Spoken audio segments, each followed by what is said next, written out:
Hey everyone, it's Jennifer, and I have a quick tip for the fine tip glue pen. So this is the Stampin' Up!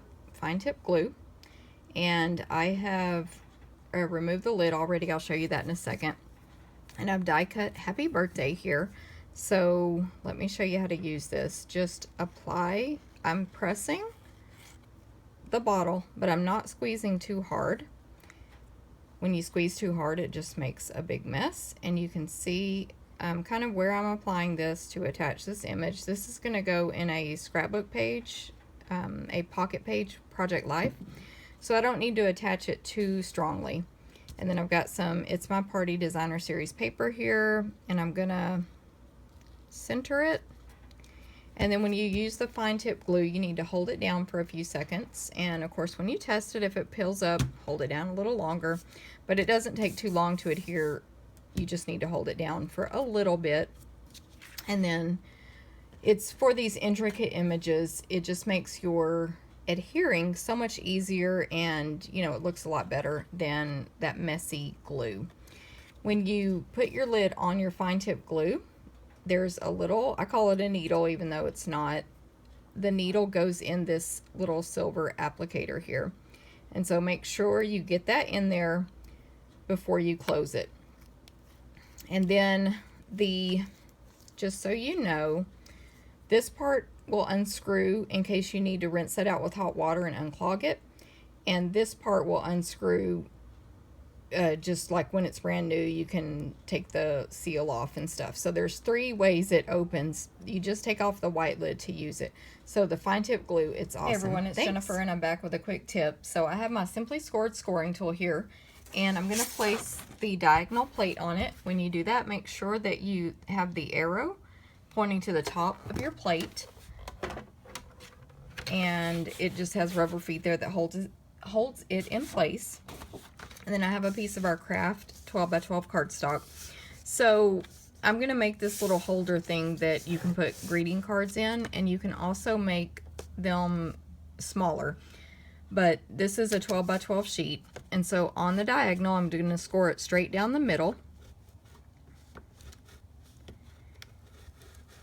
And sometimes getting it started is challenging, like you just saw, so just, you know, make sure you have it in the middle there. And then I'm going to score it at 1 inch out. These are all going to be diagonal scores. And then I learned there are 1 inch markings here, but for me it's really difficult to find that groove, so I've started flipping the paper over to do the 1 inch on the other side here.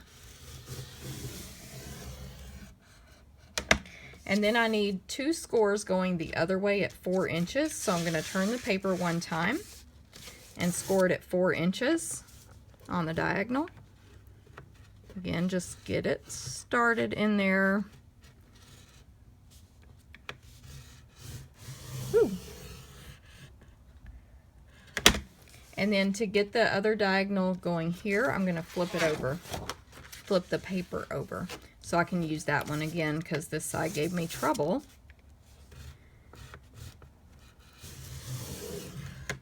Okay, so that's all the scoring you have to do, and then you want to stamp it next, or if you were using designer paper, of course you would not need to stamp. I did stamp both sides because they're both going to show. And what you want to do first, of course, like I said, is stamp it. And one side is a darker color than the other. You probably can't see that on the video, but I'm making that my front side.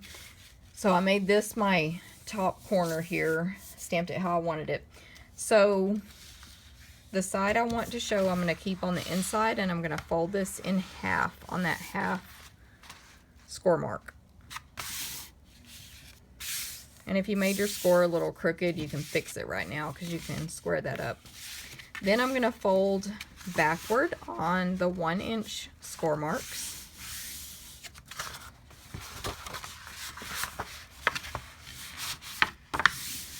Okay, so you have a thing that looks like this. Then I'm going to open it back up, and again, this is still the front side, my front, because that's the side I like.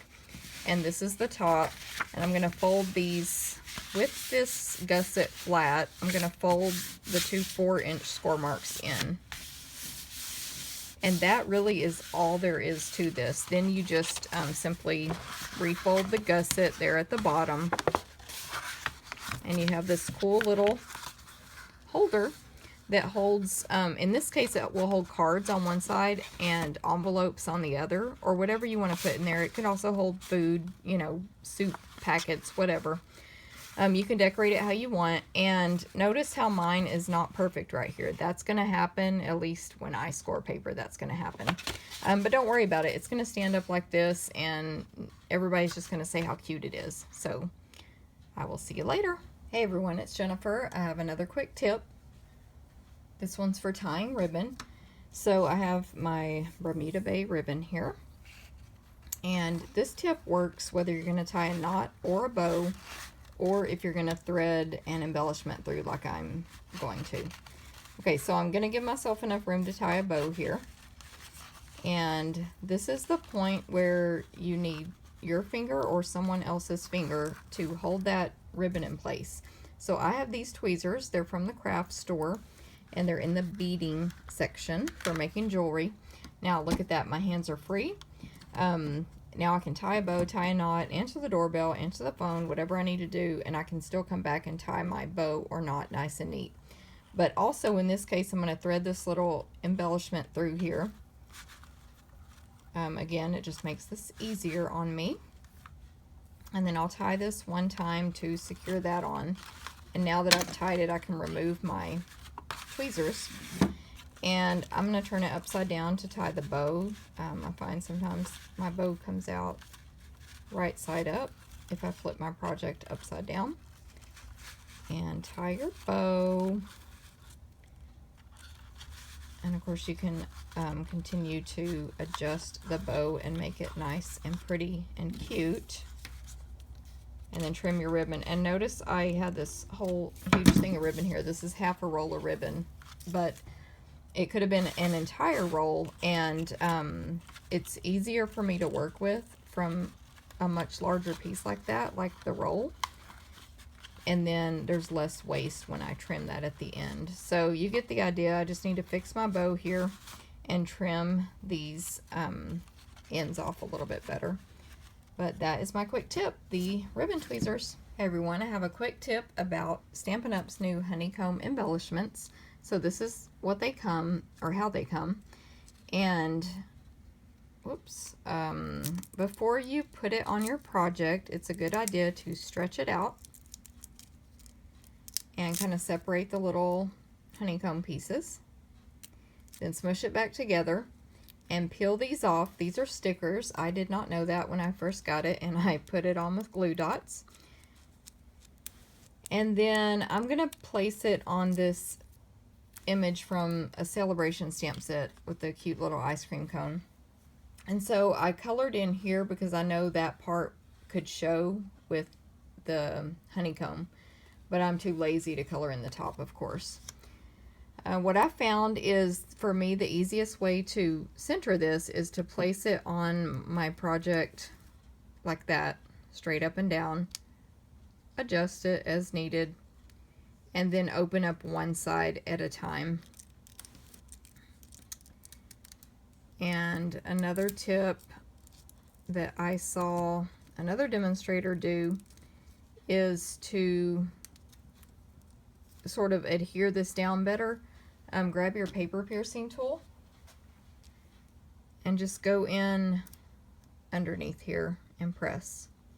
So those are my tips on the honeycomb.